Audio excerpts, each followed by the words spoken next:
Hi friends, and welcome back to my channel. Plein air painting isn't always about painting rolling fields and rivers and streams and beaches and headlands. It can be tackling quite challenging subjects sometimes and in a unique environment that you may not get to visit very often. I really love the challenge of that type of painting in such a short period of time, like a 2 to 3 hour session. And this time around we got to visit Imbibis Gin Distillery out near Ipswich, just outside of Brisbane. They're very close friends of Paul, one of the other painters that joined us, and we got to not just do a few little taste tests along the way, but we got to tackle this really challenging subject, the still, and it was really good. I really enjoyed it. I took a really sort of steampunk approach to this piece, grabbing bits of the elements of the subject rather than being exact. This is a very detailed subject, so it's about minimizing that detail and just capturing those little bits in the subject that are really going to be meaningful and give it some character. So I hope you enjoy it, and I'll provide a little bit more commentary along the way. So enjoy.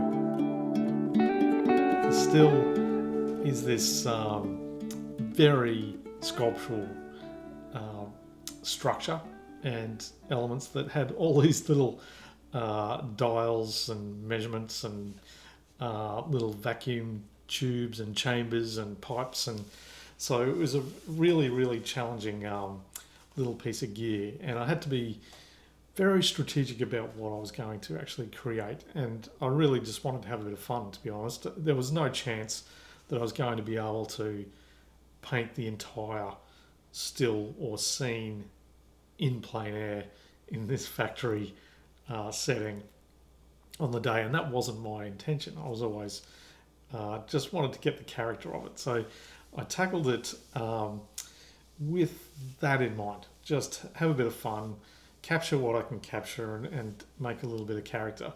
I had seen some other artists try this in like a steampunk type setting. This sort of really industrial type playfulness that comes with these type of structures. So I really did go for that angle. You can see that I've mapped in the initial still, and proportionately too. It's a little bit different to the photo. I was at a different angle, obviously, but you can see that I've merged the two elements together to bring that composition into the actual proportion of the artwork, which was important. I just didn't want to, paint one element. I did want to try and create a bit of a composition out of it. As you know, I am about compositional structure. So when you see this come to life, you'll see the bright kind of orangey copper elements really start to be the focus of the overall structure of the piece. So just mapping in my darks, as I always do here, gives me a chance to build up over time. His Imbibis gin, they've got a whole range of different gins, and I'd thoroughly recommend getting out there because these Marie and Jason are so passionate about their product, and they've done such a good job. Look at their branding and their flavours, their presentation, and the product is really good. We did manage to have a few little taste tests along the way in the afternoon, which was absolutely great fun.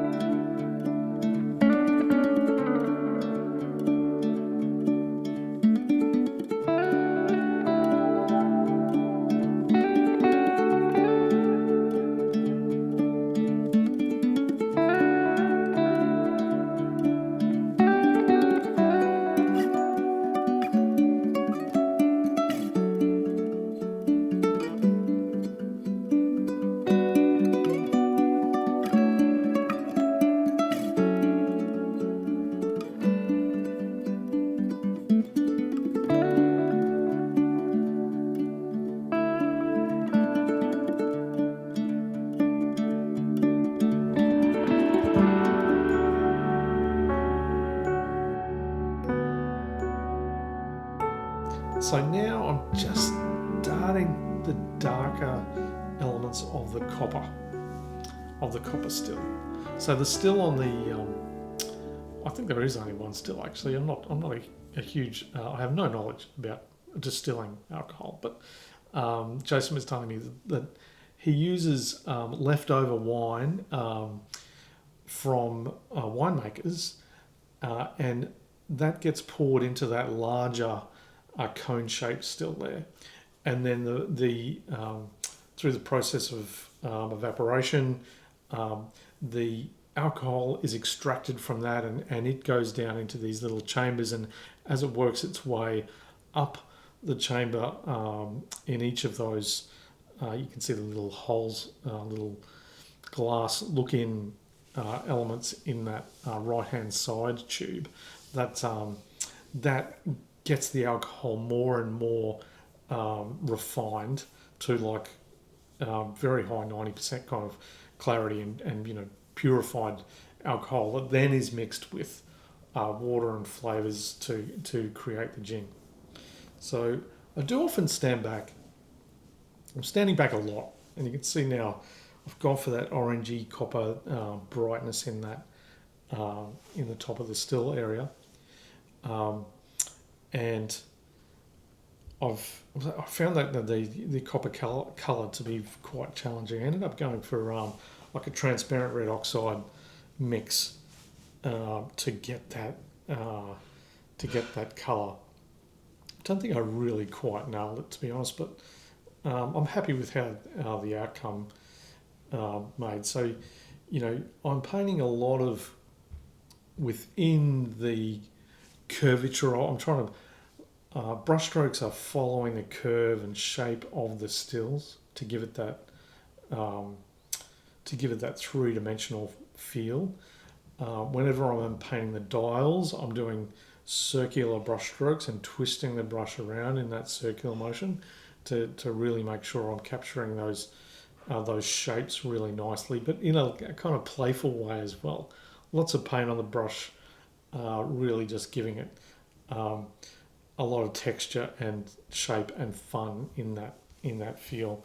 So I've mixed up a whole bunch of variations of values of that copper color to give it that three-dimensional feel, and you can see that I'm putting in the lights into that larger still on the left to give it that real shape. So I'm getting close to really bringing in the lights more, so just the highlights, and there you go. You can see how I'm using these twists of brush strokes to create the circular motion of the.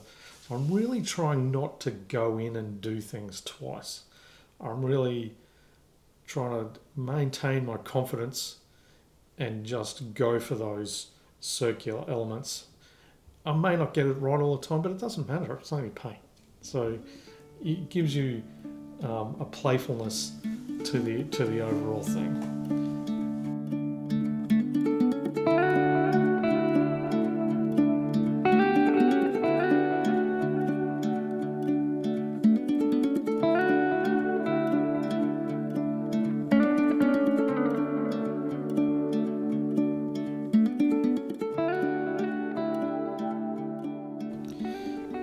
So for the stainless steel kind of colours, I've gone for it's got a bit of ultramarine blue, some neutral greys, and some whites, just to get those reflective colours in there. And again, I tend to mix up 3 or 4 different variants, and I'm building up those variants over time. So you can see now I'm really starting to do the lights of the edges of those little looking glasses, if you like.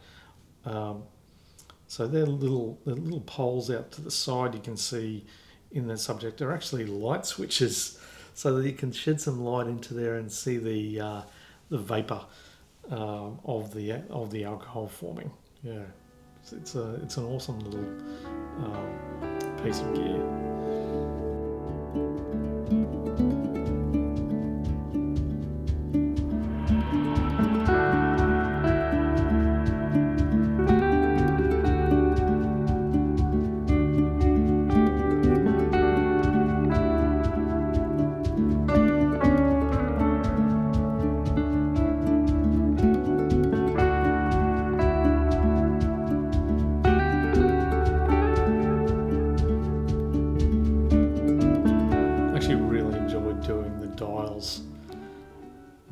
That's a good one.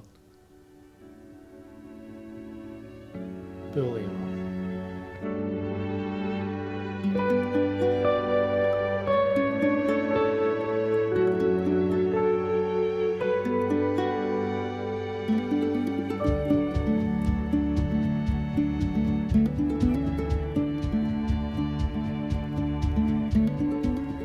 Actually got this done fairly quickly. I think it was about 2 hours. 2 hours of painting time, maybe a little bit more, but we really just got stuck in and had a bit of fun there in the afternoon. It was quite warm, not air conditioned. There's a lot of storage of gin in big barrels around the corner there. Yeah, it's a great little space. There you go. You can see a little bit of the other elements of the space.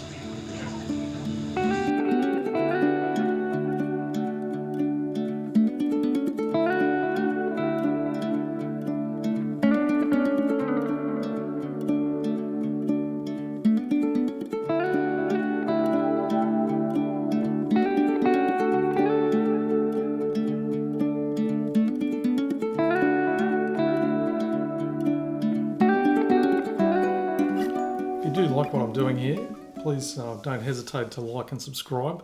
I'm an emerging channel, and I'm planning to do a lot more plein air experiments, and in this type of environment, but also in the field, out in the field obviously, in the sunlight.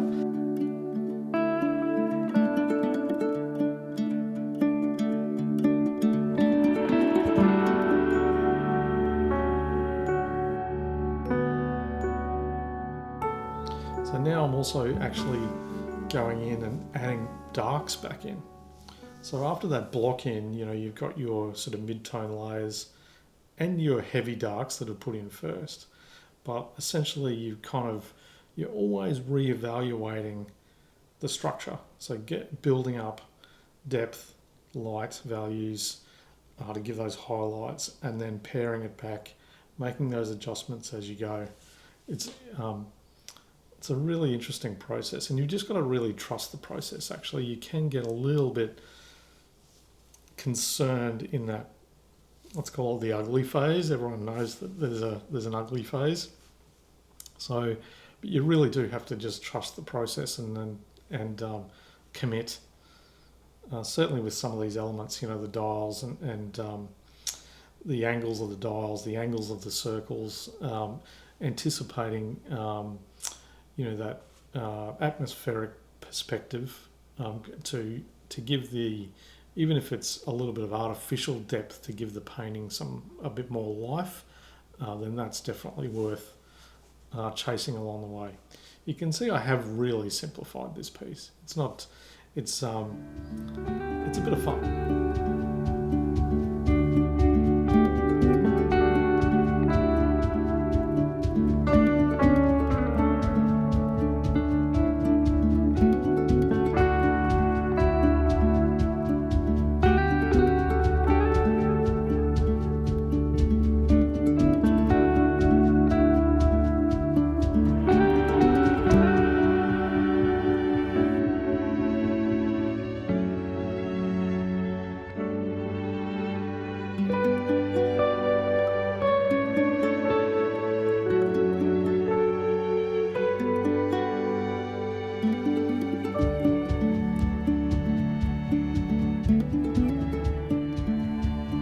Those darks on the still are really driven by that transparent red oxide oxygen. So there's the finished piece actually.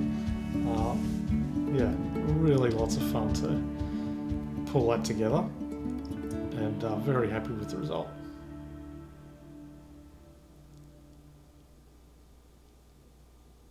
Thanks for watching.